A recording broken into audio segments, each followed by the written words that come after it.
Ay, ito ang ganda na.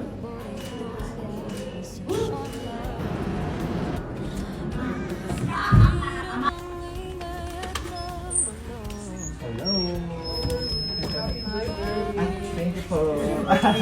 Berwin, happy birthday! Thank you guys. Happy birthday. Happy birthday! Isa ba? Happy birthday! Happy birthday to you! Happy birthday! Happy birthday! Happy birthday to you! Happy birthday! Ang tsara na po happy birthday. Thank you so much. Thank you guys.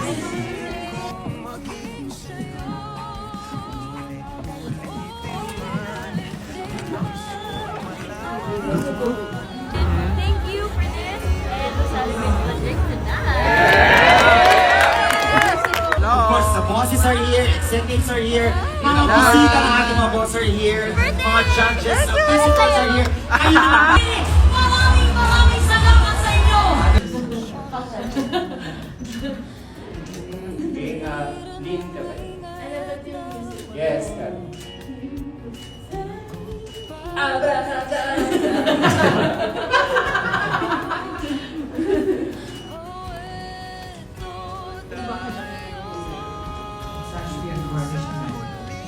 Ganun ba yun? Taray ni Art Shot si Berwin. Pasok sa feed nila, Danon Justin. Thank you! Hello Kathleen fans! So ito na nga yung mga spotted moments ng Catherine ha. Pinakauna nga rito, itong naka-white siya. Tapos naka-sweater or naka-jacket mga kasambreros. So lumabas siya from a Eurotex establishment. Pero if I'm not mistaken, medyo matagal na ito. Siguro ngayon ay nagbabakasyon si Ma'am Catherine sa bahay niya kasi sobrang tagong-tago or nag-private na naman siya mga kasambreros. So maybe sa sa Palawan or sa Isla Amara mga kasambreros. So yun nga, pero ito, alam ko medyo matagal na ito mga kasambreros na re-upload lang or na-repost ng isang Kathleen admin. And then ito, yung sa pinaka-recent niya na ano pala mga kasambreros, yung sa Pilipinas Got Talent niya, may ano pala siya no, parang cameraman or parang assistant niya yata itong si Berwin. Yung mga behind the scenes mga kasambreros na kung saan ay nakuhaan no. Parang professional photographer, tapos pumunta siya sa dressing room ni Ma'am Catherine, tapos birthday niya, sobrang nakakatuwa. And na-mention niya dito ha, si Justin, na yung kanyang glam team. So ito yung sasabi ko na wala silang issue, no? Kumaga pa ay kilala naman natin si Ma'am Catherine, na sobrang bait, no? Kung siguro naghiwalay sila ni Ma'am Justin Benitez, no? Ma'am Justin Benitez na isa sa mga glam team members niya. Yun ay part siguro ng kanilang, siguro may mga personal reasons sila, pero yung personal reasons na iyon ay tawag dito, for good, no? Para sa bawat isa. Tapos siguro lumipat ang bahay si Ma'am Justin at saka hindi na makakadalo or parang siguro may business na tapos sobrang busy, hindi na niya, parang ganun ba, pero siguro na nagkahiwalay sila ni Ma'am Justin na may sama ng loob or parang may galit-galit. So parang walang ganun mga kasambreros kasi mapanarinig naman natin dito na sinabi niya na parang dun sa may kuha ni Sir Berwin sa kanya. Tapos dito parang ang galing, sabi niya ganun, parang may parang dito parang sa page ni Ma'am Justin or something na mention niya mga kasambreros. So ito yung mga behind the scenes no ng kanyang photo shoot. So akala mo siya lang mag-isa dun sa may hagdan. Pero ang dami pala nila mga kasambreros. So taray, may org shops. Pasok sa mga sa feed ni na Darren Justin, something like that ang sinabi niya mga kasambreros. So nagpapasalamat kay Sir Berwin kasi in-upload niya ito. Parang professional photographer nga talaga ito mga kasambreros ni Ma'am Catherine, or hinire lang nila at that time. So pwedeng ganun din mga kasambreros. So yun nga no, pero natutuwa tayo sa sa kanyang shinare. And then ito, sobrang kulit ng caption dito mga kasombreros. Maliban dito sa sa kakulitan ni Ma'am Catherine, ito no, sabi ng isang caption dito, kinilig ang Kathleen pati na ang mga Kathleen fans. May mga fans na nagsabi kahit matanda na. So Kathleen na sila kinilig. Oo nga mga kasombreros, ako I was never a fan of any love team sa industry ng showbiz mga kasombreros, na yung tipong tulad na ito na nag-content tayo ng Kathleen. So never ako mga kasombreros ng trivia, English, Little Kuya Kim lang talaga yung ginagawa ko dito mga kasombreros. Pero sa love team, never akong nahook mga kasombreros, na parang yung sa akin dito, hindi naman siya idolatry. I'm just making them an inspiration para din sa mga kabataan, na para sa mga tawag dito, sa mga youth mga kasombreros, especially sa mga future generation din, na sila ay good example ng pag-aantay. Kailangan mag-pundar muna, mag-invest, parang unahin muna ang pamilya at saka ang pangarap bago yung pag-aasawa, kasi they are in a waiting season mga kasombreros. Although si Sir Alden pwede na rin, no? Tsaka sila mga kasombreros, pero mas pinili nilang i-enjoy yung pagiging single mga kasombreros. So marami nga akong memes na napapanood sa reels na sabi na, sa mga nagkaroon na ng pamilya ng maaga, kaya pa ba?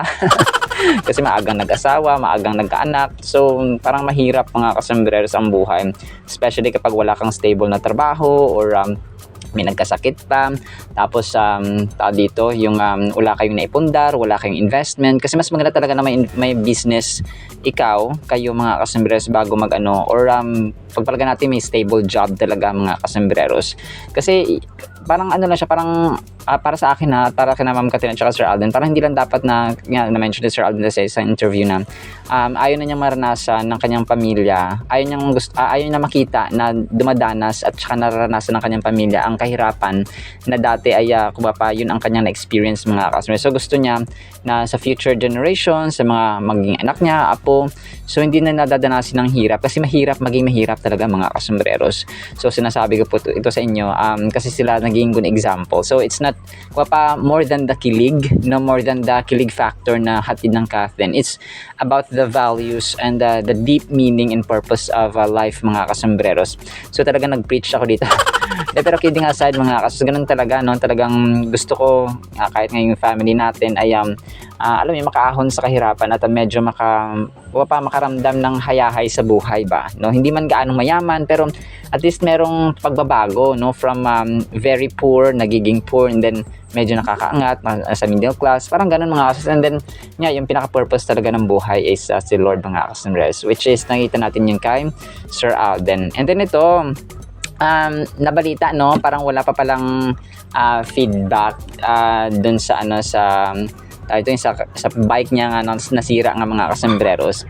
So ito yata si Ma'am Grace, no, or sa Marites University yata ito. So parang chinat niya si Alden, tapos parang kinumusta kung nag-feedback na ba or bigay ng response ang Cathay Pacific dun sa bike niya. And sabi niya dito wala pa daw, parang sabi niya na email response sila pero wala pang ginawang action. So parang ganon. So pero ngayon hindi ko alam kasi kahapon pa ito na-upload mga kasombreros. So yun, may sentimental value kasi ang bike na iyon.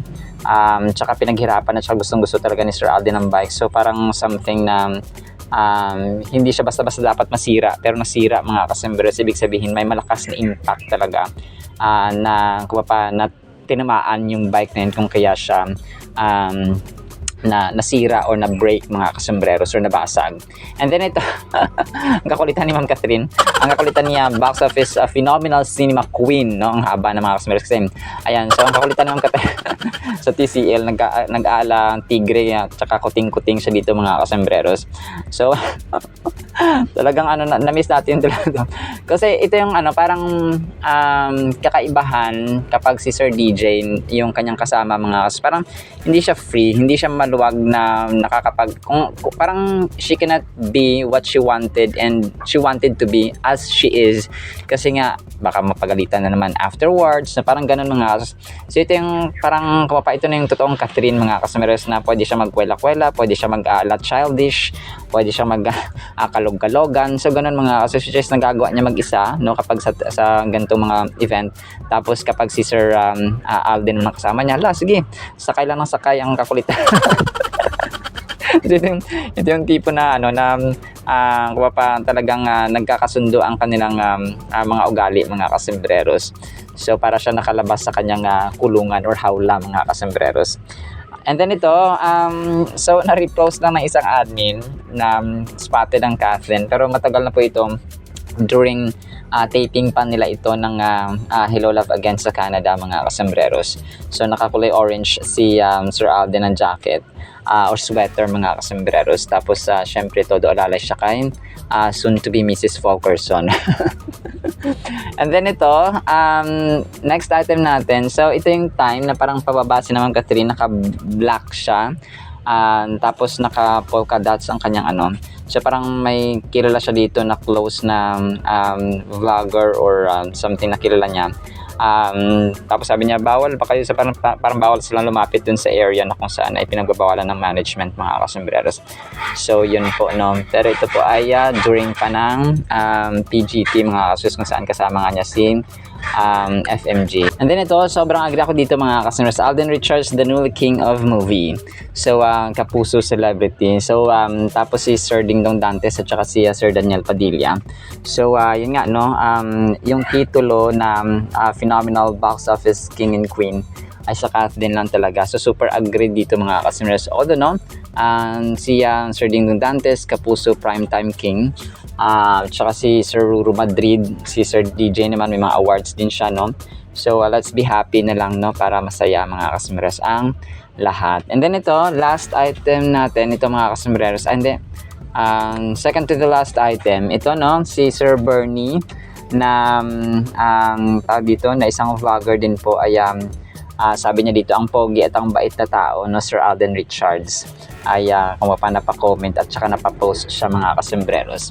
So although medyo matagal na ito, if I'm not mistaken last year or last year pa. So yun po, no, naka-post siya, mga kasembreros. Sikatin to, no, Sir Bernie, naging artista na rin ito sa GMA, parang kinuha siya. And then ito, last item natin, ang kulit na ginawa ng isang fan dito.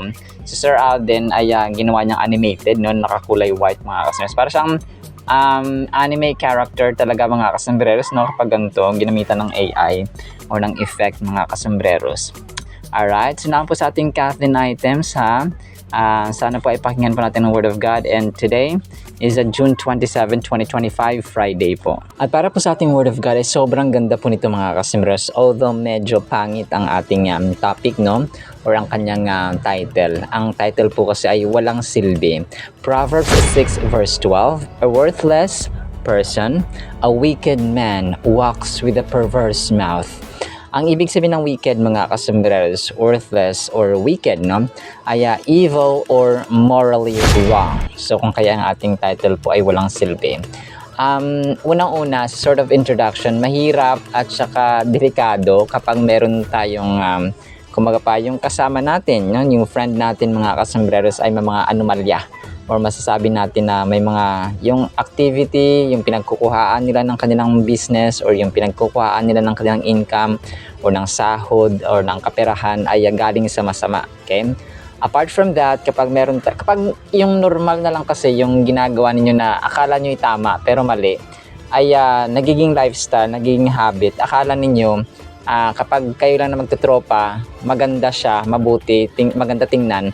Pero pag naghiwalay kayo, tapos kunwari nasa pamilya na kayo ng kanya-kanya or nasa workplace, for example, na iba-iba na yung kasama ninyo. Tapos yung gawi na yun pa rin yung expression mo, palamura ka. Parang lumalabas yung expression mo lang, parang normal lang, pero parang pangit pala pakinggan, no? Parang ganun, mga kasus. But more than that, ang wicked, mga kasembreros, ay talagang ito sila yung mga, sorry po sa term, mga walang hiya ng mga kasembreros, parang ganun. So, pwedeng immoral, pwedeng talagang modus, yung ginagawa nila, parang mga under the table parate, yung mga taong hindi responsable sa mga anak, mga taong kinamuhian ang may mga kinamumuhian ang asawa, kinamumuhian ang anak, kinamumuhian ang magulang, parang irresponsible, no? Parang ano mga kasumers, no? It's hard to describe, but the Bible says wicked. Ito yung mga hindi tama at saka hindi pleasing at galit na galit ang Panginoon mga kasumberos. So Proverbs 6:12 is about warning against deceitful and wicked individuals who use a facade of innocence and flattery to manipulate and harm others. So ito yung matindi. Kasi si Satanas ay tatay ng panlilinlang. Kung pagiging tuso na sama-sama mga kasumers ginagamit. So kung parang nagkukubli siya sa isang inosente na tao, inosente na actions, inosente na mukha, inosente na galaw, pero ang motibo pala ay masama, no? Na to the point na nagagaslighting na. Kung pa yung gaslighting is manipulating ba yung mind ng isang tao o ng isang individual mga kasembreros para ma-work out yung kanilang masamang balak. And the passage of Proverbs 6:12 mga kasembreros ay nagwo-warn sa atin ng danger ng wickedness mga kasembreros at saka masamang behavior, masamang pag-uugali. Ang verse na ito ay nagsiserve sa atin ng reminder na kailangang we have to stay away from those kind of people. Kasi kapag hindi tayo ang naka-impluwensya doon, invite natin sila sa church, no? Invite natin sila sa mga Bible study para makilala nila ang Panginoon ba, no? Ganon mga kasumers. Pero kapag hindi mo, parang hindi talaga sila sumunod or ayaw talaga nilang sumunod mga kasumers and they continue doing their dishonest gains, dishonest activities mga kasumers and deceitful activities, you have to stay away from them mga kasumers or else ikaw yung madadamay, okay? Kasi maraming nangyaring ganyan no? Kapag kunwari nagnakaw yung mga tropa mo, so ikaw nadamay ka lang pala, sabihin mo sa interview hindi ka pala kasama pero kasama ka naman, so hindi ka nagnakaw pero kasama ka, so damay-damay ka mga kasembreros.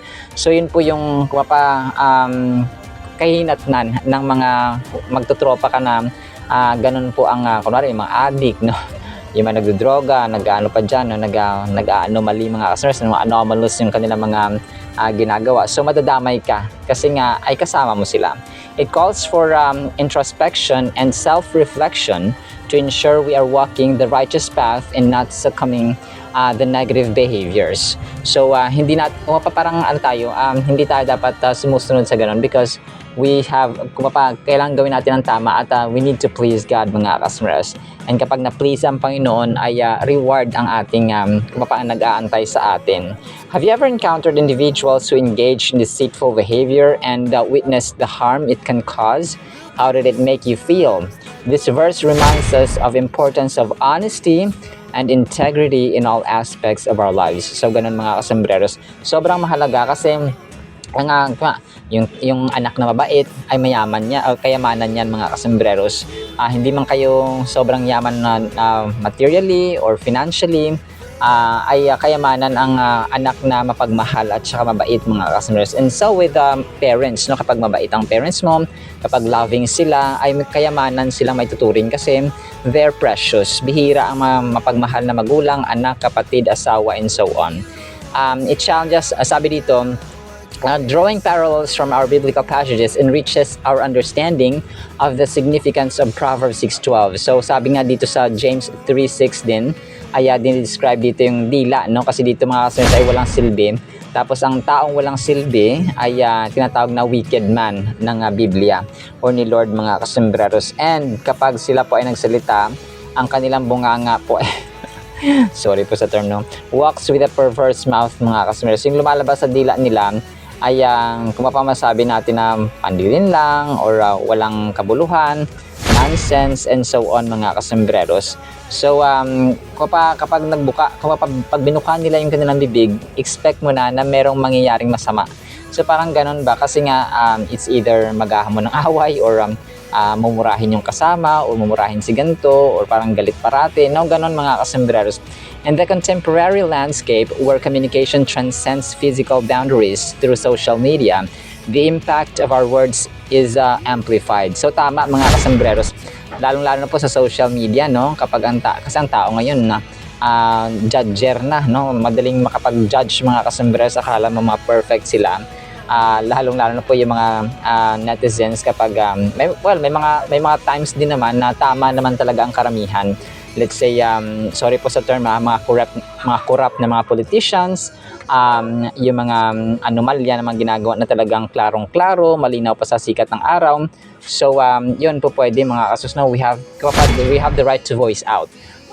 Pero may mga times din naman na parang hindi naman sila ka-judge na hindi naman masama yung ginagawa nila, tapos yung mga tao talaga ay ginagawa na ng kung ano-ano. So, yun po ang mali mga kasembreros. So, in conclusion, yung mga tao kasi kapag talagang ang may advantage naman at saka disadvantage yung social media ngayon. Let's say madali nang nalalaman kung anong mga anomalya na ginagawa ng mga tao, may mga tapos may mga napaparangalan na madaling na nagiging sikat, yung mga lalo na mga nakakaawang mga matatanda natutulungan agad because of social media mga kasembreros, but not all the time. So ang bawat bagay kasi dito kapag ginamit natin sa masama, nagiging masama. Kapag ginamit natin sa tama, nagiging tama mga kasembreros. So ang conclusion natin dito ay yung Proverbs 6:12 stands as a cautionary beacon against engaging in detrimental behaviors in speech. So kapag alam natin na hindi nakaka-benefit or parang hindi nakakapag good influence sa atin yung ating tropa, yung ating kasamahan. So we can stay away from them actually. Kapag siguro let's make ourselves busy na lang sa paggawa ng tama mga kasunod sa paggawa ng mabuti. So yun po ang ating gagawin. So kapag mabuti at saka beneficial kasi ang ating ginagawa, nagiging productive tayo. So sino makikinabang? Tayo rin, ang ating pamilya, ang ating sarili, di ba? So mas piliin natin ang tama mga kasunod at mas nakakabuti. Kasi at the end of the day, wala namang tutulong sa atin kundi ang ating sarili, ang Panginoon, ang ating pamilya mga kasembreros. Alright? So as practical and as simple as that. So yun lamang po in the meantime nawa po ipagpalain po tayo ng pag-ibig, pananampalataya at pag-asa in the mighty, holy, sweet, magnificent name of our Lord Jesus Christ. And everyone said amen and amen. See you sa next segment, pangasmarasan pa. Alam po, I love you.